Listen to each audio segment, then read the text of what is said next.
เอาเลยเจ้าหนีเงินได้ตัวใดล่ะเอาตัวใด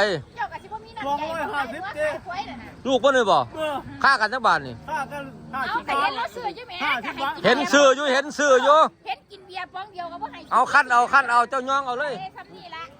ไว้เงินยัดใส่ถุงน่ะเอายัดใส่ถุงเงินนั่นป้อนเข้าไปเพิ่นสิไปกินเบียร์กำกำแน่นไปบาทเอาไป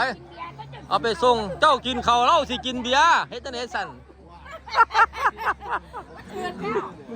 แม่นแล้วเนาะเอาจ่ายมันเบิดรถซื้อกันเท่าไหร่ล่ะเนาะเอาจ่ายแล้วน่ะได้200ล่ะจ่ายแล้วเข้าไปเนาะนี่ละบ่ได้เกี่ยวกับผัวได้สั่งเท่าไหร่ก็ได้ผัวบ่ต้องยากผัวบ่ยากผัวได้สั่งเท่าไหร่ก็ได้เลี้ยงเราก็บ่ได้ยากแล้วผัวเราว่าผัวเราสั่งอะไรก็ได้แล้วว่าบ่ได้20 บาทจังได๋ดูดิ